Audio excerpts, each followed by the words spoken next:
While she pours our glass, or her glass, I am going to introduce Rachel Pilgrim to you guys. The lovely tea bag lady. We're going to call bag lady. Screaming.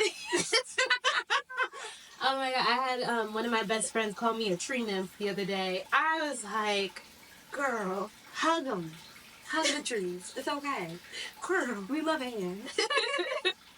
After you take your sip, well, actually, our libation of choice is Rachel's teas. So right now she's drinking, what are you drinking? Elevate.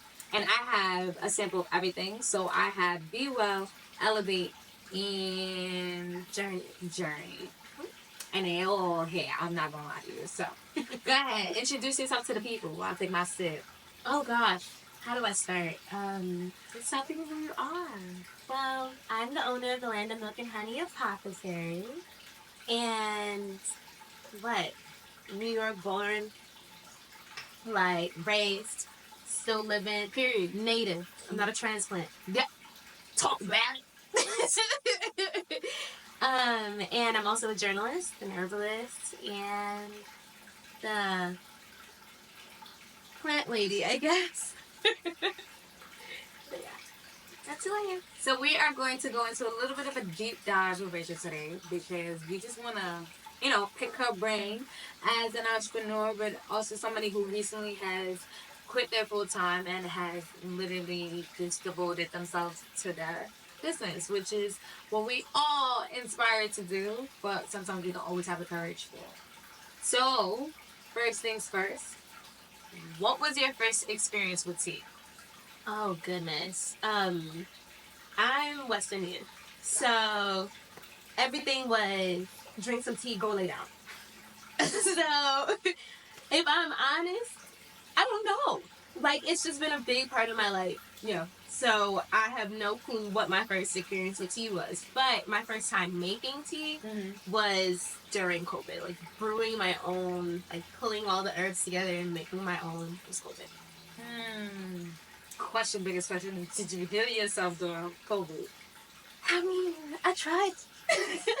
Therapy also need to take some credit. Therapy and some herbs and prayer. Like, girl, that part. Yo, COVID was a rough time. I can't say the tea was the only thing I had. I feel that. My favorite thing was to drink tea and look outside and be like, damn, this is our lives. Yo. But I love it because then when you step outside, it's like, why are you outside? Why am I outside? Can we go back inside for a little bit? Yeah. Give me a month to shut down. I'll be once we got back outside, I was like, hold on, we might have been onto something. We all just stayed indoors. We need a sabbatical every 3 months. Everybody stays inside. It's all right. Sit down. Okay, no pandemic necessary. Everybody go back inside. So. The only thing I hated was that we had curfew. That was the only thing. I'm grown about that. I'm grown. I pay my taxes. Why are you telling me what to do? I forgot about the curfew. Honestly, I don't remember if I actually followed it. I feel like I was still on that. No, we ain't gonna tell the government no more. No, you're right. I think I still ran to the store. Anyway, whatever. Sorry. So, what inspired you to start your own apothecary? Like, what inspired Milk and Honey? I guess two things. So, my mom's side of the family is from Antigua, and my grandparents both grew up in farmland and had pretty much like that agricultural background. Yeah. They were really into having gardens and plants around, so I kind of grew up with this kind of vibe. And on top of that, I feel like it was like the next natural step as like somebody that really loved plants, and really found, I guess, some solace, some peace in making teas. Like, that's the best answer I can give. I think that's a good answer. Yeah, and like, I guess the second part would also be like the name for the shop really just came from a dream. Like, I kind of I guess I kind of hinted at the fact that I needed the teas or whatever during COVID. And obviously they're all for mental health. They're not for like, sicknesses, whatever, cold and whatnot. Yeah, all that stuff. And it was a really rough time because I just graduated from grad school and went straight into the workforce. I never had a full-time job. I've been freelancing since I graduated. Everything was like short-term contract, or this isn't the right fit, I gotta keep moving. This is not what I want to do, I gotta keep moving. And on top of that, budget cuts and all sorts of things just kind of forced me into a market as like a multimedia journalist where I had no choice but to freelance. And yeah, the economy I feel like has never shaped up since. So being a journalist at this time is really hard. There is no career building in the way that they kind of told me I would have when I was in school. So you put a pandemic, a new graduate living with her elderly grandparents, and what they call the summer of reckoning. Yes. So when I'm writing really rough, like hard stories. Yeah. And yeah, life did not look the way that I thought it would. And I was talking to my grandma one day, and I was just like, girl, I'd be sad. Like, straight up. Yeah. I am not okay. I've been in a house for months. When I am interacting with people, I'm interacting with, like, they're just not my people. Like, these newsrooms I'm in, sometimes I'm the only black face. There's times where I am amongst other black people, but then they're also struggling, and so the vibes aren't there. Like, I am just not having a good time. And my grandmother was like, man, you just drink some tea, you'll be fine. And we were laughing about it, but in the back of my head, I was like, girl, there be tea for everything. Actually, I should go look. And so, yeah, I came across, at the time, lemon balm. Ooh. That's my favorite. So lemon balm was the first herb that I actually picked up. Okay. And it was pretty much off to the races from there. So I had a dream that night after making my very first tea. And it was, I wish I could like explain it the way that I saw it, but it was like, I was an older lady, but I was following this little girl around. And she kind of like grabbed me by the hand, and we were like walking up to a door, and she was like, you have the key. So I went digging around in my pockets, found the key, and I turned the knob, and it just opened up into this huge, I don't know if you've ever seen like those libraries where the ladders are up against the wall, so you're like climbing the ladders and sliding around the room. Like, it was that, but there was no ceiling to this like area. So it just was tons of herbs and plants, and it was like the most lush garden. It was so beautiful, and I remember like turning to her and being like, where did you just take me? You just transported me somewhere. And she told me, that is the land of milk and honey, and it's mine as long as I want it. It's mine as long as I dream it, I think was the exact line. And so I remember waking up and being like, the land of milk and honey. I'm gonna hold on to that. And I remember journaling about it. I had told my then boyfriend about it. Now, obviously, hubby. Listen. Please. Yes. Please. So we had a few conversations around it, and he was like, I think you should go for it. And yeah, it was pretty much like I started making teas, and I was learning herbs, and I went back to herbals in school. Look, I'm getting ahead. Go ahead, answer your questions. I've been babbling. Long-winded. I got the gift of gab. So. It's not bad. That's the whole point. No, but that's it. I don't think I've ever heard somebody say that their actual dream inspired them to step into that space. Yeah. It's funny because one of the herbs that was in the tea was mugwort. And people always talk about the dreams that you have on mugwort. Yep. And I don't think I made the connection until I was in school. And so it was like lemon balm, mugwort, roses, and I think one other thing I can't remember right now. And knocked me out because at that point I was struggling with insomnia and stuff. Knocked me out, but I remembered the dream.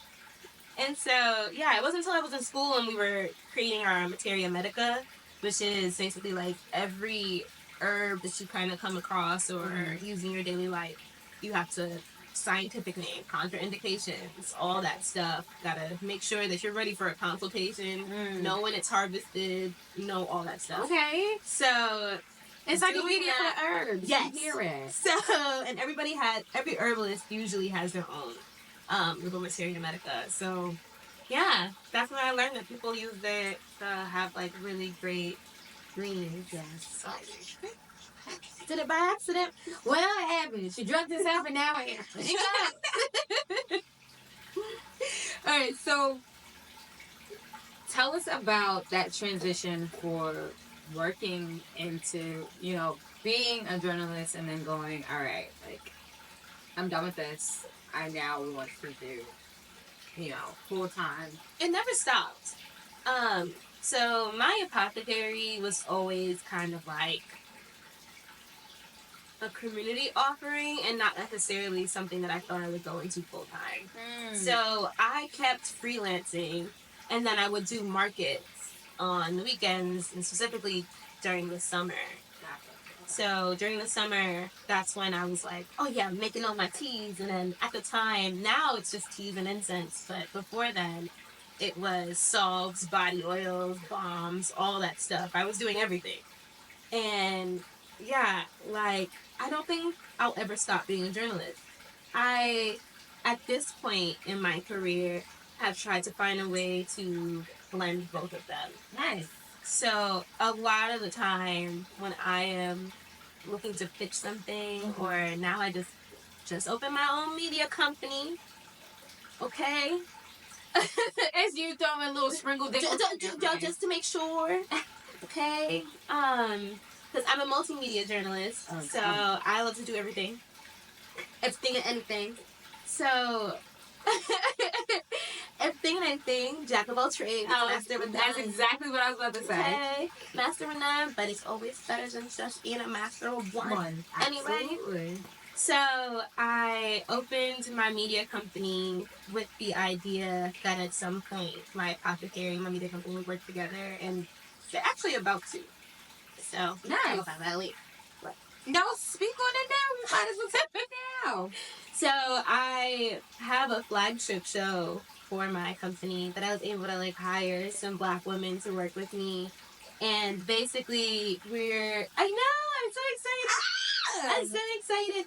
So every episode is going to be about a different wellness or spiritual tradition in the African diaspora. Ooh. And it's about the ways that, generationally we have kind of kept each other well, and held space for one another and kept community with one another.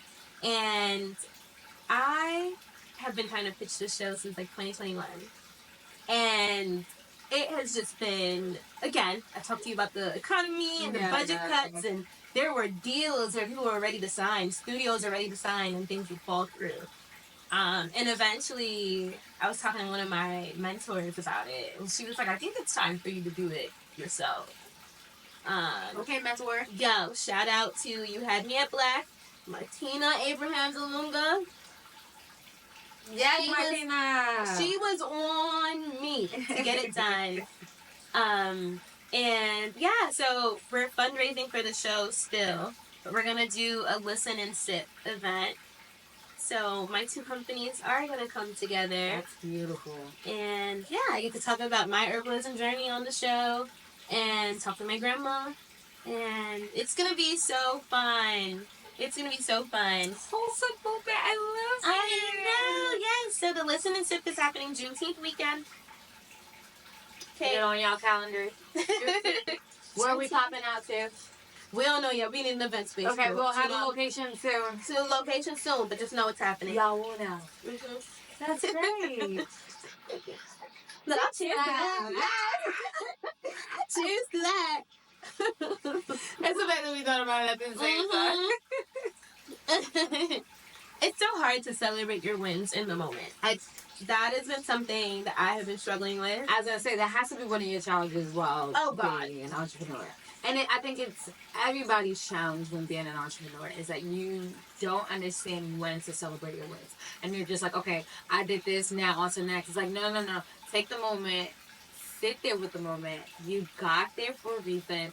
Be happy you got there. Mm-hmm. Because you could have been 20 steps back, you one step forward. Mm-hmm. And it doesn't have to be like you're not thinking about like a major celebration, but you're thinking like, yo, this is like, like you to move on. Like, that's it. Toot your own horn for a hot second while on the highway and keep it going. No, but like, you have to, because if you don't, then you're always going to think that you get into that notion of never thinking you're satisfied. Yes. And just running the rat race. And one of the things that I never actually made a connection with until I was in therapy is that high achieving kid who gets the progress reports during the semester and knows they're this close to the A and like pulls it through so that they can get on honor roll. I never stopped being that kid. Yep. But you got to do your own progress reports. You got to do your own report cards. Yep. You got to give yourself honor roll. Yep. You know, and write your own evaluations. And like but you have to. Yeah. And that's why they have quarters. Because if you don't give yourself like that, all right, what did I do this quarter? Kind of review, then you're kind of just stuck. And you're, like you said, running the rat race. And now you're branched out, trying to figure things out. It's like, well, where did I go wrong? Well, if you did your own review and evaluated where you were and celebrated while you did this, you'll feel a lot better about how you're going moving forward. Yeah, that is so true. That's a lesson I'm still struggling with. It's a lesson you're always going to struggle with. I'll tell you the same thing. I think as people who have ADHD, it's something that you don't sit with long enough. It's like, okay, all right, now on to the next thing. It's like, nah, you have to be there. Those moments are so critical in your journey that, like, your business feeds off of those moments. Yeah, the small ones. There are going to be moments where you have those, like, damn, that just really happened. I spent obscene amount of money on this, and I'm not saying that. But when you get that one compliment from a customer that's bought from freaking Canada, you like, girl, you know, like, that is what fuels your fire to keep going. Yeah. And I think the constant search for a dopamine hit is also what gets ADHD people in trouble. Okay? Because you're chasing. You gotta find the dopamine in the moments. The low dopamine stuff gets you to the high rewards. Absolutely. And the high dopamine hit that makes you go, yes, the next thing. Yes. But yeah, sitting in it has definitely been a journey. We're learning. So how is it having a fiance? Oh God. That is like so supportive. Like, do you guys talk about, your business and, what your goals are? Like, do you guys sit there and have conversations about it? Absolutely. One of the things that I really love about our relationship, and was probably what kind of jump-started us being serious. So, I love earth. I love plants. Mm-hmm. I had no clue. I don't know why they make it seem like Western medicine is so distant from, like, herbal medicine and traditional modalities. But he has to learn certain herbs in school. And there is always new research about certain herbs because that's where a lot of our medicines come from. Right. And I remember talking about an herb that I really, really loved at the time, St. John's wort. And he already knew stuff about St. John's wort. So when I went to go put it in my teas, he literally, like, hit me one day and was like, here's an article. And make sure you put a disclaimer that people on SSRIs need to be careful because it can affect the effectiveness of their medication. And I was like, who sent this man? Who sent him? You know about herbs? It was the funniest thing. So one of my favorite parts is doing this business and then turning to him and consulting him on certain like contraindications. So he writes the disclaimers for the business.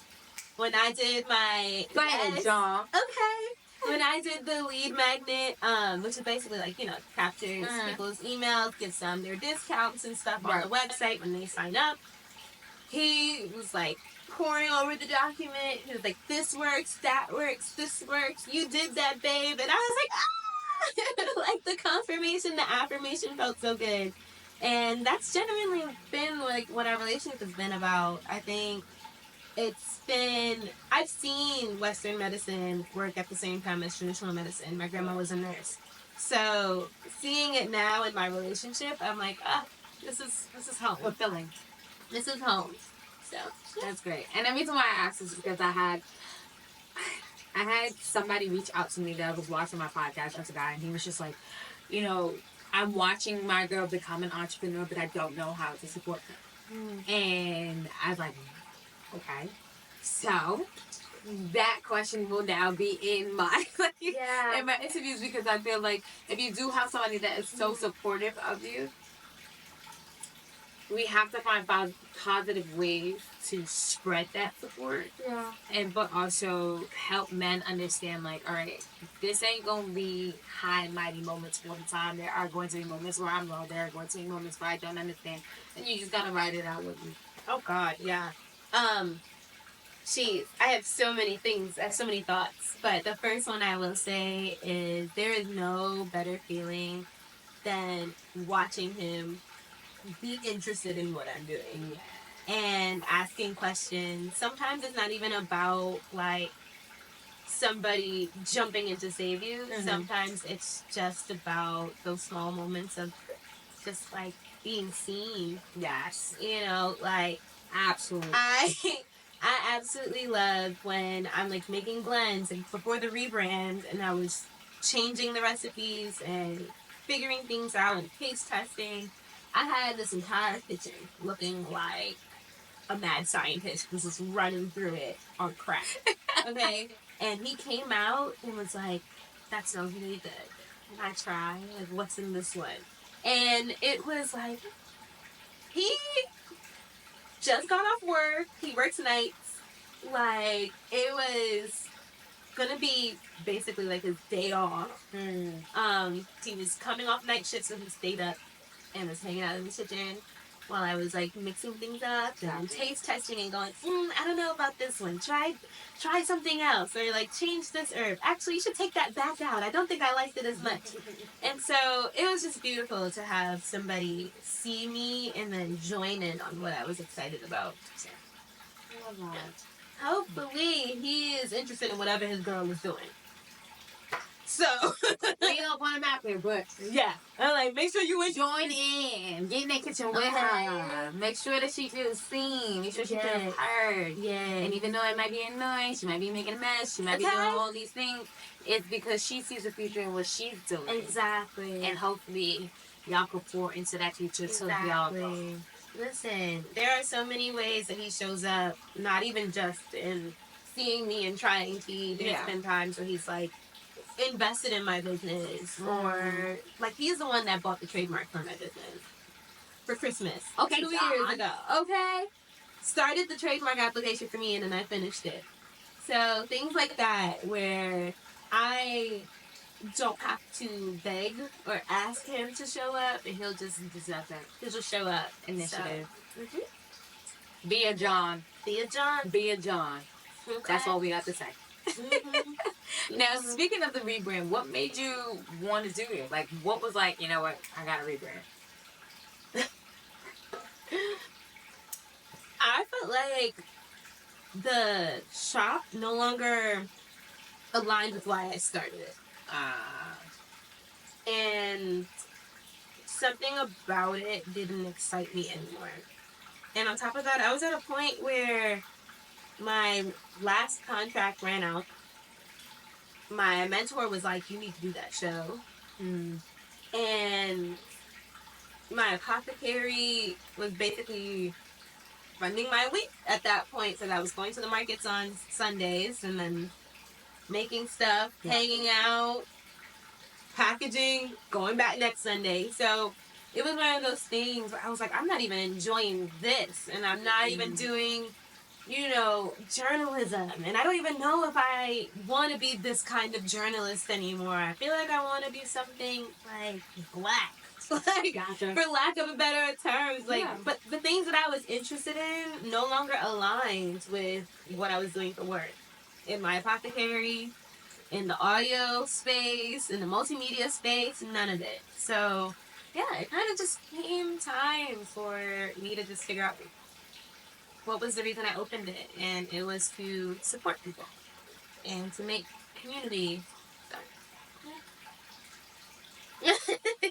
I mean, like, I think that's what a lot of rebrands go through. It's not just like a rebrand of the company, it's a rebrand and the restructuring how your mind works moving forward to impact others. Now, my question to you is, what is, in a sense, your end goal? Like, what is the impact that you want to have on people? I know you want to support people. Yeah. And what does that look like for you? Yeah. So something that I've actually been working on. Well, now you're about to be in my business. Something that I've been working on. That is what we're here for as I sip my journey. So, something that I've been working on with the Apothecary recently is actually getting it into more therapy clinics and wellness spaces. Ooh. So, I realized that my teas and my incense, which were the first products I ever made for the shop, were companions to my therapy sessions. So, I was having lots of hard conversations, and my nervous system would be shot by the end of a session. So, especially if you're like doing EMDR and stuff, bro, tore up, wailing, can't do anything for the rest of the day. It's over. So, I was like, I make teas for my shop for, at that point, I think the tea was still called Be Well, but it was specifically targeting like seasonal depression. That's all I thought it was, right? And I was like, no, I gotta open up my mental and figure out, like, what else can I be treating? Anxiety, panic disorder, all these things, and just find new ways to make these herbs work for me in a therapy session. When I'm about to have an anxiety attack because I'm talking about childhood trauma, right? So I've been talking to a lot of clinics about creating some type of partnership where I just send them bulk teas for them to supply to their clients during really hard in-person sessions. Wow. And if they want, like, here's a discount code. Go with it. Purchase the tea, like, half off for the times that you're not seeing me, but you just need a little extra, like, hug in a mug. Is like the way I've been calling it. I love So, yeah, it's been really interesting because I'm also learning a lot more about how, like, I guess therapy and wellness clinics function. So sometimes it's more like virtual and then in-person workshops. Because obviously COVID and stuff. So, like, when I get on these calls with these therapists in this clinic, they're always like, we have to find a way to get people to be more in person, and this would be a wonderful way to invite people to tea. And yeah, so I think in the future, I want people to be able to have hard conversations over a cup of tea. I think we avoid the hard conversations because of how they feel. But at the end of the day, I'm so silly.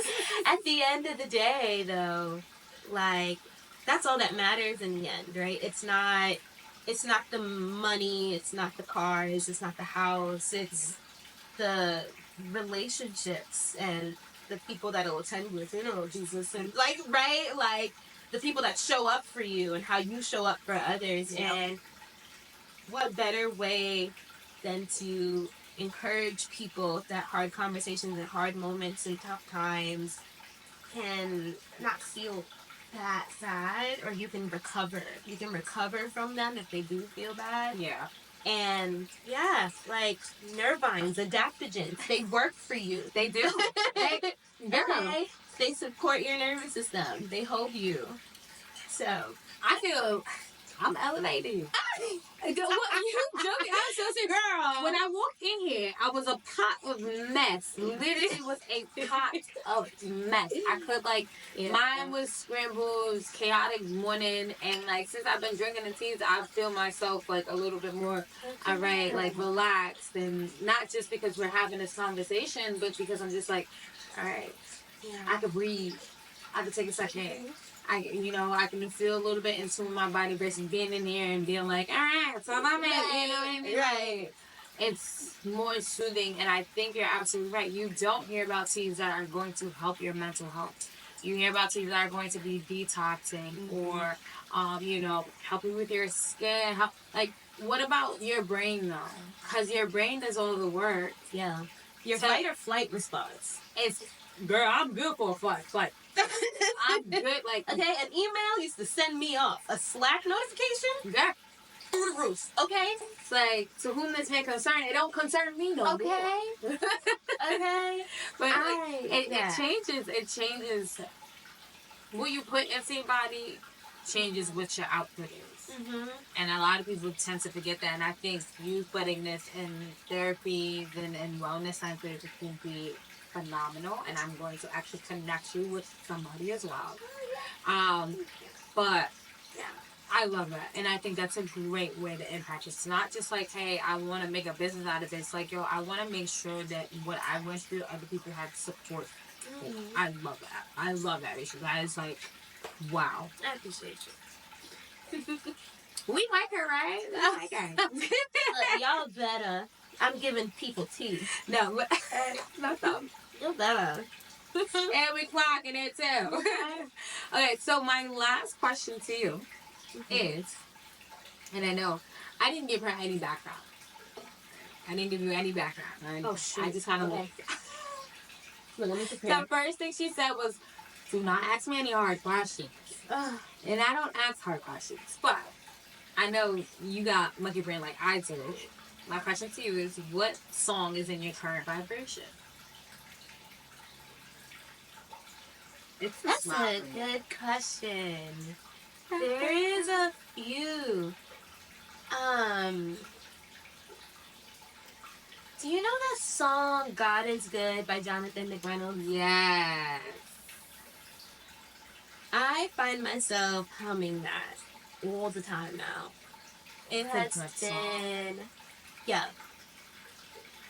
I don't know what it is, but I feel like I'm in a season where, okay, yes, just got my ADHD diagnosis, which I thought was panic disorder and PMDD, right? Mm-hmm.